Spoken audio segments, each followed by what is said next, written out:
দর্শক, এই পিট হেডসেটের বক্তব্য ধরে এইটুকু বোঝা গেছে, আমেরিকা একটা বড় ধাক্কা খেতে যাচ্ছে ইরানে। মিস্টার ডোনাল্ড ট্রাম্প বলেছেন যে তারা ইরানে আরো বড় আক্রমণ করতে যাচ্ছেন শিগগিরই। আরো বড় আক্রমণ মানে একটা বড় রকম ম্যাচাকার চালাবে ইরানে ডোনাল্ড ট্রাম্প এই ইঙ্গিতটি দিয়েছেন। পাশাপাশি তিনি বলেছেন যে আমরা প্রয়োজনে ইরানে সেনা পাঠাবো, ইরানে স্থল বাহিনী ঢোকাবো। আমি কাল রাতে যে লাস্ট লাইভটা করেছি সেখানে আপনাদের বলেছি না যে ইরানে স্থল অভিযান চালিয়ে বিজয় অসম্ভব। প্রথম কথা হলো যে ইসরায়েলের পরিকল্পনায় ট্রাম্প কেন ফাঁদে পড়লেন, সেটা হলো যে ইসরায়েল বোঝাবার চেষ্টা করেছিল যে ইরানের মধ্যে যদি আমরা একটা বড় অ্যাটাক চালাই, ইরানের সুপ্রিম কমান্ডার বা তাদের আইআরজিসির শীর্ষ কমান্ডারদের অথবা তাদের মন্ত্রী পরিষদের গুরুত্বপূর্ণ ব্যক্তিদের যদি আমরা সহায় ফেলি, তাহলে ইরানের রেজিম চেঞ্জ ঘটে যাবে। এটা আমি কয়েকদিন ধরে বলছি, আপনারা শুনছেন। এটা ছিল ইসরায়েলের পরিকল্পনা আমেরিকাকে যুদ্ধে টেনে আনার। ডোনাল্ড ট্রাম্প তিনি তাই করলেন, ইসরায়েল যা চেল। কিন্তু পেন্টাগন বা তার মার্কিন জেনারেলরা বারবারই বলেছিল এটা করবেন না, কারণ মার্কিন জেনারেলরা তো যুদ্ধবাজ, তারা যুদ্ধের সমস্ত অবস্থা বোঝে। তারা বারবার নিষেধ করেছিল ট্রাম্পকে এটা করবেন না, এটা আমাদের লস হচ্ছে, এটা আমাদের ভুল হচ্ছে, আমরা এখান থেকে জয় নিয়ে ফিরতে পারবো না। 10-12% আমাদের জয়ের সম্ভাবনা, মাত্র 10-12%। এই 10-12% সম্ভাবনা নিয়ে আপনি যুদ্ধ করবেন, বিশাল বাজেট খরচ করবেন ইরানের বিরুদ্ধে। আপনি তাদের স্ট্র্যাটেজি দেখেন, তাদের ইতিহাস দেখেন, তাদের অবস্থা দেখেন, তাদের মানে যারা নত হয় না, যাদেরকে কোনোভাবে নতই করা যায় না, তারা যুদ্ধে তাদেরকে আপনি কিভাবে নত করবেন? আলোচনা টেবিলে যারা নত হয় না, তারা যুদ্ধে নত হবে? ট্রাম্প তার জেনারেলদের কথা শুনলেন না, শুনলেন ইসরায়েলের নেতানিয়াহুর কথা, আসলেন যুদ্ধে। এখন ট্রাম্প বুঝতেছেন কি ঘটতেছে। এখন ট্রাম্প নিজে এই যুদ্ধ শেষ করতে চান। কিভাবে? দুটো উপায়। বড় রকম ম্যাচাকার চালাবে তিনি তেহরানে, তাহলে কি যুদ্ধ শেষ হবে? শেষ হবে না। রেজিম চেঞ্জ ছাড়া তাদের লক্ষ্য পূরণ হবে না। এখন ট্রাম্প নতুন করে যে বিপত্তিতে পড়ছে সেটা কি শোনেন। ট্রাম্পের সামনে মহা বিপদগুলো কি? আরব বলছে ট্রাম্পকে, তুমি তো আমাদের সাথে প্রতারণা করছো। অর্থাৎ ট্রাম্প আরবের টাকা নিয়ে ট্রিলিয়ন ট্রিলিয়ন ডলার নিয়ে নিরাপত্তার নাম করে যে ঘাঁটিগুলো গড়েছিল আরবের ভেতরে, যখনই ইরান একযোগে 7-8টা দেশকে মার শুরু করছে, ট্রাম্প কি করছে শোনেন। আরবে তাদের যে প্রতিরক্ষা ব্যবস্থা, তাদের যে এন্টি মিসাইল গুলো ছিল, এখান থেকে তুলে তুলে ইসরায়েলে নিয়ে যাচ্ছে, কারণ ইসরায়েল এখন আর কুলাতে পারছে না। ইরান কৌশলটা কি নিচ্ছে, সে তার ধরেন একটা ছোট উদাহরণ দিলে বুঝবেন। ইরান একটা মিসাইল মারছে, দুর্বল মিসাইল। ইরানের কয়েক টাইপের মিসাইল আছে, প্রথম প্রজন্ম, দ্বিতীয় প্রজন্ম করে 6ষ্ঠ প্রজন্ম পর্যন্ত মিসাইল আছে। এখন পর্যন্ত ইরান প্রথম, দ্বিতীয়, তৃতীয় ধাপ পর্যন্ত আসছে। আরো 3টে ধাপ ইরানের রিজার্ভই রাখছে। এটা হলো মহাযুদ্ধের জন্য রাখছে, যে যুদ্ধে আর পেছনে ফেরা যাবে না, হয় মরো নাহলে মারো। সব সারপ্রাইজ দিয়ে দিলে তো হবে না, এটা অবস্থা বুঝে বুঝে খেলছে ইরান। তো প্রথম 3টি বেজ আরো 3টি হাতে রেখে দিয়ে ইরান মারছে। তো ইরান যখন একটি মিসাইল মারে, তার এগেইনস্টে 8 থেকে 10টা মিসাইল, এন্টি মিসাইল মারতে হয় সেই মিসাইল বা ড্রোনটাকে ইন্টারসেপ্ট করার জন্য। তাহলে খেয়াল করেন যে ইরানের একটা মিসাইলের এগেইনস্টে ওই দেশটির কয়টা লাগে? 5 থেকে 10টা মিসাইল চলে যাচ্ছে একটা মিসাইলের এগেইনস্টে। এখন ওই দেশটির যে মিসাইল ভান্ডার প্রায় খালি, তা আমেরিকা থেকে দেয়া হয়েছে। আমেরিকার যেহেতু একসাথে আমেরিকারও হিট করা হচ্ছে ঘাঁটিগুলো টার্গেট করে, আমেরিকা তো নিজেরও এন্টি মিসাইল মারতে হচ্ছে, আমেরিকারও মিসাইল খালির দিকে আসছে। এখন বলছে মার্কিন জেনারেলরা বলছে যে আমরা এই যুদ্ধ কতদিন টেনে নেব, ইরান যেই পলিসিতে যুদ্ধ করবে, কারণ আমাদের তো রসদ শেষ হয়ে আসবে। সৌদি আরব, কাতার, কুয়েত, আরব আমিরাত, বাহরাইন, জর্দান থেকে কি করতেছে আমেরিকা? তাদের আকাশ প্রতিরক্ষা সিস্টেম, তাদের অ্যান্টি মিসাইল গুলো নিয়ে ইসরায়েলকে দিচ্ছে, ইসরায়েলকে সেভ করার জন্য। আরব বলতেছে তুমি আমাদের রক্ষার নাম করে এসছো, এখন আমাদের থেকে নিয়ে ওদেরকে বাঁচাচ্ছ।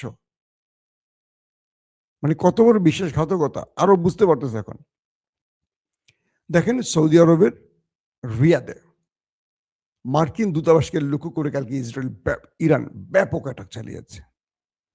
শেষ তথ্য মতে সৌদি আরবে বিশাল আকারের মার্কিন দূতাবাস অনেক বিলাসপূর্ণ ওইটাতে জ্বলতে দেখা গেছে। মার্কিন দূতাবাসে হিট করছে ইরান সৌদি আরবে, মার্কিন দূতাবাসই রক্ষা করতে পারছে না আমেরিকা, তারা বাকিদেরকে রক্ষা করবে। এখন বিষয়টা হয়ে গেল এরকম, সৌদি আরব বা আরব রাষ্ট্রগুলো বুঝতে পারছে যে এই ট্রাম্প বা এই আমেরিকা এতদিন তাদেরকে ফুসিয়ে ফাঁসিয়ে তাদের শুধু টাকা বা তাদের পেট্রো ডলার লুট করতে আসছে। যখনই ইসরায়েল বিপদে পড়ে গেল, ইসরায়েলকে সৌদি আরব থেকে, কাতার থেকে, কুয়েত থেকে নিয়ে নিয়ে মিসাইলগুলো দিয়ে দিচ্ছে, আর সৌদি আরব খালি। এখন সৌদি আরবে ইরান সমানে মারছে। এইটাই ছিল ইরানের খেলা। ইরান সৌদি আরবকে, আরব দুনিয়াকে চোখে আঙুল দিয়ে দেখিয়ে দিচ্ছে যে তোমরা বিপদে পড়লে তোমাদের পাশে ওরা দাঁড়াবে, এবার দেখো ভালো করে। মাইরটা ইরান কেন দিচ্ছে বুঝছেন তো? এক মাইরে ইরান অনেক কিছু দেখায় দিচ্ছে মানুষের।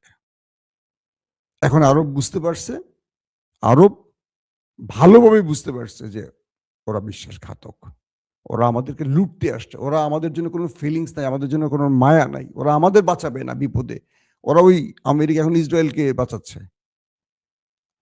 কিভাবে আরবে, সৌদি আরবের আরামকো, সৌদি আরবের গুরুত্বপূর্ণ হোটেল, দুবাইয়ের হোটেলগুলোতে ইরান ঠাস ঠাস করে বোমগুলি মাইরা ভবনগুলি ছাওয়া করে ফেলতেছে। আমেরিকা বাঁচাতে পারছে, ইন্টারসেপ্ট করতে পারছে? কিচ্ছু পারে নাই। তাহলে এত বছর ধরে পেট্রো ডলার দেখি এই ইরানের এই কাজটি পুরো আরবদের চোখে আঙুল দিয়ে দেখিয়ে দিয়েছে। নাম্বার 2, সৌদি আরব এখন ইউরোপের কাছে গেছে, রাশিয়ার কাছে গেছে, চীনের কাছে গেছে। এই আরব রাষ্ট্র, সৌদি আরব শুধু না, আরবগুলি, তারা বলছে ইউরোপের ভাইরা, রাশিয়ার পুতিন চাচা, চীনের শি জিনপিং চাচা, আমাদেরকে বাঁচান, ইরান তো আমাদের মাইরা তক্তা বানায় ফেলতেছে।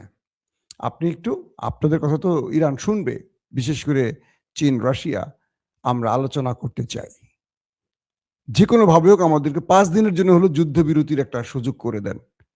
আমরা দাঁড়াতে পারছি না, আমাদের রাষ্ট্র হঠাৎ করে যুদ্ধের মধ্যে পড়ে আর কুল কিনারা খুঁজে পাচ্ছে না। মানে আরব রাষ্ট্রগুলোর রাষ্ট্রপ্রধানরা বলছে, বলা হচ্ছে এখন চীন রাশিয়ার কাছে ছুটে গেছে, ইউরোপের কাছে চলে গেছে যে তোমরা একটু ইরানকে বোঝাও, ইরানকে বোঝাও, ট্রাম্পকে না, ইরানকে বোঝাও। তার মানে এই যুদ্ধে ট্রাম্পের চেয়ে এখন ইরানের দায়িত্ব বেশি হয়ে গেছে, বা ইরানের উপরই এখন তাদের টার্গেট, যে ইরান বুঝলে হবে। ইতিমধ্যে দিমিত্রি মেদভেদেভ, রাশিয়ার ভ্লাদিমির পুতিনের ডান হাত, তিনি বলেছেন এই যুদ্ধ তৃতীয় বিশ্বযুদ্ধের দিকে যাচ্ছে। যদি এখনই ট্রাম্প থেমে না যায় আর ট্রাম্পের পাগলামি যদি বাড়তে থাকে, এটা তৃতীয় বিশ্বযুদ্ধের রূপ নেবে। পাশাপাশি রাশিয়া এবং চীন স্পষ্ট বার্তা দিয়েছে, প্রায় একই ধরনের বার্তা দিয়েছে, যে তারা ইরানের পাশে আছে, পাশে থাকবে, এবং ইরান যেই শত্রুদের প্রতিহত করছে এটা তার সমস্ত আইনি বৈধতা আছে, তার অধিকার আছে, কারণ তাকে আক্রমণ করেছে। এবং স্পষ্ট ইসরায়েল আমেরিকার যে আক্রমণটি ইরানে হয়েছে, এটাকে আইনি, মানে জাতিসংঘের নিয়ম অনুসারে, আন্তর্জাতিক আইন অনুসারে এটাকে অবৈধ ঘোষণা করে বলেছে ইরান তার শত্রুকে যে প্রতিঘাত করছে বা পাল্টা জবাব দিচ্ছে, এটা তার সম্পূর্ণ অধিকার আছে, এবং এটার জন্য ইরানকে তারা সাপোর্ট দিচ্ছে। পাশাপাশি বলেছে যে ইরানের যে কোনো বিপদে, যে কোনো প্রয়োজনে চীন পাশে থাকবে, যে কোনো বিপদে প্রয়োজনে রাশিয়া পাশে থাকবে। একদমই স্পষ্ট জোরালো ভাষায় এই প্রথম ইরান এবং রাশিয়া ইরানের পক্ষে, চীন এবং রাশিয়া ইরানের পক্ষে দাঁড়িয়ে গেছে। এটা এখন আমেরিকা ইসরায়েলের জন্য টেনশনের কারণ। কারণ এখন যদি কোনো কারণে ইউরোপের রাষ্ট্রগুলো ইসরায়েল কিংবা আমেরিকার পাশে দাঁড়ায়, সেক্ষেত্রে এই দুটো রাষ্ট্র দাঁড়িয়ে যাবে। একটা জিনিস মনে রাখবেন, এক চীন পুরো ইউরোপকে একা পেটাতে পারে, মানেন আর না মানেন। চীনের কাছে যা আছে, চীন যদি মনে করে যে আমি পুরো ইউরোপের সাথে একা লড়াই করব, পারবে। এক রাশিয়া আমেরিকার সাথে লড়াই করবে, বাকি থাকে কে? শক্তিশালী দেশ আছে কারা বলেন? তুরস্ক ইরানকে একটা টোকাও দেবে না, বরং এই যুদ্ধে তুরস্ক ইরানকে নেপথ্যে সাহায্য করতেছে, পাকিস্তান নেপথ্যে সাহায্য করবে। বোঝেননি আপনারা? ভারত আর ভারত কদিন আগে গেল না ওই যে ইসরায়েলে, প্ল্যান করে আসলো কার সাথে? নেতানিয়াহুর সাথে। যখনই তারা ইরানে আক্রমণ করবে, ভারত কি করলো? আফগানকে পাকিস্তানের বিরুদ্ধে লাগাই দিল। হঠাৎ করে আফগান সীমান্তে এসে খাইবার পাখতুনখোয়ার পয়েন্টে পাকিস্তানের সীমান্তে এসে তাদের সেনাদের উপর হামলা করলো, বড় ধরনের হামলা করলো, মামুলিটা না। কারণ বড় ধরনের হামলা করলে পাকিস্তান আফগানের উপর খেপে গিয়ে তারা আক্রমণ শুরু করবে, তারা স্ট্রাইক শুধু মামুলি স্ট্রাইক চালাবে না, যুদ্ধে জড়ায় যাবে। যখন মিলান নেতানিয়াহুর সাথে নরেন্দ্র মোদী বৈঠক করেন ইসরায়েলে গিয়ে, এর একদিন দুদিনের মাথায় ঘটনাটি ঘটলো, আফগান খাইবার পাখতুনখোয়ার সীমান্তে এসে পাকিস্তানের উপর হামলা করে। পাকিস্তান তার পরের দিনই বড় স্ট্রাইক চালায়। ঠিক তার একদিন দুদিনের মাথায় ইরানে হামলা করে। আমাদের অনেক বোকা দর্শক বলে যে আফগানরা নাকি ইরানের পক্ষে দাঁড়াবে ঘোষণা দিয়েছে। আফগানরা ফিলিস্তিনের যে গত কয়েক বছর ধরে যুদ্ধ হলো, আফগানরা এক পা আগাইছেন, একটা স্টেটমেন্ট দিয়েছে। আপনাদের শুনছেন কেউ? শুনেন আমাদেরকে। মূলত আফগানদেরকে পাকিস্তান যাতে কোনোভাবে ইরানকে সাহায্য করতে না পারে, এই জন্য আফগানকে দিয়ে পাকিস্তানকে বিজি রাখছে। আফগানরা পুরো এখন ভারতের হাতের পুতুল। ভারত যা চায় আফগানরা তাই করতেছে। আপনারা এটা যদি না বোঝেন আর তাহলে সংবাদ দেখা দরকার নাই। আসেন তারপরের হিস্ট্রিতে কি আসছে। এখন যে বিষয়টি তৈরি হয়েছে, উপসাগর থেকে মার্কিন জাহাজগুলো পালাতে শুরু করেছে। যখনই মার্কিন সবচেয়ে বড় মূল্যবান এয়ারক্রাফট ক্যারিয়ার আব্রাহাম লিঙ্কন আক্রমণে আসছিল, সেটাকে ড্রোন এবং মিসাইল দিয়ে হিট করে ইরান। অল্পের জন্য প্রাণে বাঁচলেও আমেরিকা তার এয়ারক্রাফট ক্যারিয়ার নিয়ে দ্রুত পালাতে শুরু করেছে। ইতিমধ্যে সেটা ইরানের টেরিটরি থেকে বেরিয়ে গেছে, ইরানের সীমান্তের ভিতর থেকে বেরিয়ে অন্য জলসীমায় চলে গেছে ইরানের ভয়ে। এটাকে নিয়ে আসছিল ইরানকে ভয় দেখাতে, এখন এটাই পালাই গেছে ভয়ের ঠেলায়। পাশাপাশি হরমুজ প্রণালী পুরো বন্ধ করে দিয়েছে, যাকে পাচ্ছে তাকে মাইট দিচ্ছে, যাকে পাচ্ছে ইরান তাকে মাইট দিচ্ছে। পুরো হরমুজ প্রণালীর আগে সাগরে জ্যাম পড়ে গেছে এখন জাহাজের, তেলের জাহাজের, সব জাহাজ আটকে আছে সেখানে। ইরান কাউকে আর পারমিশন দিচ্ছে না, পুরো অর্থনীতিকে স্টপ করে দিচ্ছে। মার্কিন স্টক মার্কেট ধাস করে পড়ে যাচ্ছে, পুরো মধ্যপ্রাচ্যের বিমান চলাচল বন্ধ। এখন যারা মানে মার্কিন যে সেনাবাহিনীগুলো ঘাঁটি থেকে পালিয়েছিল বিভিন্ন হোটেলে মোটেলে, যেখানে ইরান এখন টার্গেট করে হিট করতেছে, এখন তাদেরকে বিভিন্ন জায়গায় সরিয়ে নিচ্ছে। আরবের বিভিন্ন ব্যক্তিরা এখন ইউরোপের দিকে চলে যাচ্ছে ফ্যামিলি টেবিলে নিয়ে, বিমানবন্দর এখন গাড়ির পথে, লং টাইম গাড়িতে করে তারা চলে যাচ্ছে। আরবের সবাই তো মোটামুটি ধনী লোক, তারা এখন ইউরোপে যেতে এখন আক্রমণ হয়নি, তারা বাঁচার জন্য ইউরোপে চলে যাচ্ছে। মার্কিন যুক্তরাষ্ট্রের অনেক নাগরিক, অনেক ব্যক্তি আরব ছাড়া শুরু করছে। তার মানে আরবে আরো বড় আক্রমণের সম্ভাবনা আছে। আরব এবার বুঝতে পারতেছে তারা কি ক্ষতি করেছে। তারা নিজেরা ইরানকে মারে না, কিন্তু আমেরিকার ঘাঁটি করে দেয়, আমেরিকা মারে। ইরান ডাইরেক্ট বলছে আরবের বন্ধুদের যে তোমরা আমাদের বন্ধু রাষ্ট্র, বারবার তোমাদেরকে সতর্ক করেছিলাম যে তোমাদের ভূমি ব্যবহার করে হামলা হলে আমরা তোমাদের ভূমিতে আক্রমণ করব, তোমরা আমাদের কথা কানে নাওনি। তোমরা আমাদের ভাই রাষ্ট্র হওয়ার পর তোমাদের ঘাঁটি, তোমাদের ভূমি আকাশ ব্যবহার করে আমার রাষ্ট্রের উপর যদি হামলা হয়, অবশ্যই আমি প্রতি উত্তর দিব। এটা আবার আইনি এবং নৈতিক অধিকার আছে। এখন কি বলবে আরব রাষ্ট্র? কারণ এই ঘাঁটিগুলো ব্যবহার করে ইরানে হামলা করা হয়েছে। ইরান চুপ থাকবে? কোনোভাবেই আরব রাষ্ট্রের অধিকার নেই ইরানকে এই কথাটা বলার যে তুমি আমার উপর আক্রমণ করছো কেন। কারণ তোমার ভূমি ব্যবহার করে আমেরিকা আক্রমণ করে কি করে? কই তুরস্ক তো ইরান আক্রমণ করেনি, কারণ তুরস্ক ইরানে আক্রমণে মার্কিন ঘাঁটিকে অনুমতি দেয়নি। এরদোয়ান সরাসরি বলছে যে আমার ঘাঁটি থেকে যদি একটা ইরানে আক্রমণ, আমি তোমার ঘাঁটি এখানে রাখবো না, বের করে দেবো ঘাট ধরে। ইরানের তুরস্কের মতো কথা বলতে হইতো সৌদি আরব। এখন খাও মাইর, এখন সৌদি আরবে পালায় বাঁচতেছে না। বিভিন্ন জায়গা থেকে মার্কিন সেনারা আরব ছাড়া শুরু করছে, বিভিন্ন উপায়ে তারা আরব ছাড়তে শুরু করছে। তারা আসছে রক্ষা করতে, এখন আরব ছাড়া শুরু করছে। এখন আরব দেখতেছে যে তাদের বিপদে যাদেরকে এতদিন পাহারাদার হিসেবে নিয়োগ দিয়ে রাখছে, এত টাকা দিয়ে, হাজার হাজার crore crore trillion trillion dollar দিয়ে, এখন তাদের পাহারাদারি পালাচ্ছে মালিকরা রেখে। এমন এক সিচুয়েশনে পড়ে গেছে এখন আরবরা। পাশাপাশি এই যুদ্ধের গতি প্রকৃতি এখন ভিন্ন দিকে এগোতে শুরু করেছে। দখলদার দেশটির মধ্যে বৃষ্টি চলছে মিসাইলের। ড্রোন ফুটেজে দেখতেছি একেবারে সেই দেশটিকে ছাপা করে ফেলছে ইরান। ক্লাস্টার বোমাও মারছে নাকি, এমন অভিযোগও আসছে। ইরান পাগল হয়ে গেছে এখন। ইরান এখন ডু ডাই ম্যাচ খেলছে। এটা বোঝে নাই ডোনাল্ড ট্রাম্প। ইরান এখন এক ভয়ঙ্কর খেলায় মেতে উঠছে। তাদের কথা আমরা তো মরছি, তোদেরকে নিয়ে মরবো। এখন ইরানকে শান্ত করতে পারে দুটো দেশ, চীন আর রাশিয়া। তবে চীন আর রাশিয়া আরবদেরকে আরেকটু শিক্ষা দিবে যে তোমরা সারা জীবন আমেরিকাকে বন্ধু ভাবছো, দেখো তোমরা আমেরিকার হাত ছাড়ো, প্রয়োজনে আমাদের হাত ধরো, আমরা বিপদে পাশে দাঁড়াবো। এখন এই হিসেবে চীন রাশিয়া ইরানকে বলছে একটু মাইট দে, ভালো করে মাইট দে, যাতে আমাদের মূল্যটা বোঝে। সবকিছু মিলে এই মুহূর্তে যুদ্ধের গতি প্রকৃতি খুব ভয়ঙ্কর দিকে যাচ্ছে। ইরানের মধ্যেও ভালো রকম অ্যাটাক করতেছে দখলদার দেশরা, ম্যাসিভ আকারে। ইরানও ম্যাসিভ আকারে করছে। খেলা এখন হাই ভোল্টেজ চলতেছে। আরব রাষ্ট্রের মধ্যে মার্কিন যা পাচ্ছে, ইসরায়েলি যা পাচ্ছে সেখানে হিট করছে, এবং ইরানের কোনো হিট নিখুঁত, মানে সব নিখুঁত, টার্গেটে হিট করছে।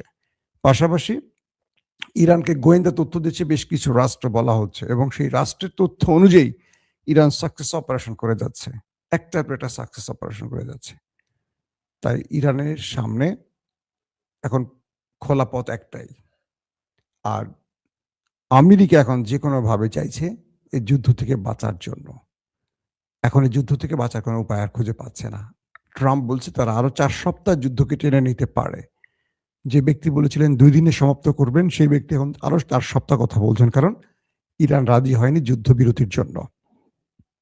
এখন ট্রাম্প মহা চাপে পড়ে গেছেন। তার জেনারেলরা তাকে এখন চাপ দেওয়া শুরু করছে যে আপনি গড়তুমি করে যুদ্ধে গেছেন। কারণ আজকে ইকোনমিস্ট একটা নিউজ দিছে, ওয়াশিংটন পোস্ট ডাইরেক্ট বলছে ট্রাম্প পরাজয়ের পথে। ইকোনমিস্ট বলছে কি, এই ট্রাম্প বারাক হোসেন ওবামার কাছে পরাজিত হওয়ার পর বলেছিল, মিস্টার বারাক হোসেন বা বারাক ওবামা, তিনি যে যুদ্ধটা শুরু করছিলেন, তিনি মূলত তার মকবুলিয়াত বা তার জনপ্রিয়তা, তার খ্যাতি ছড়াবার জন্য শুরু করছিলেন, যেটা বারাক ওবামা তার সময় যে যুদ্ধটা করছিলেন, এটা আমেরিকার জন্য পতনের কারণ হবে। সেই ব্যক্তি আজকে বলছেন, সেই ট্রাম্প আজকে নিজে ইরানের বিরুদ্ধে যুদ্ধ শুরু করে তিনি চেয়েছিলেন যে তার অবস্থাটা পাকাপোক্ত করতে।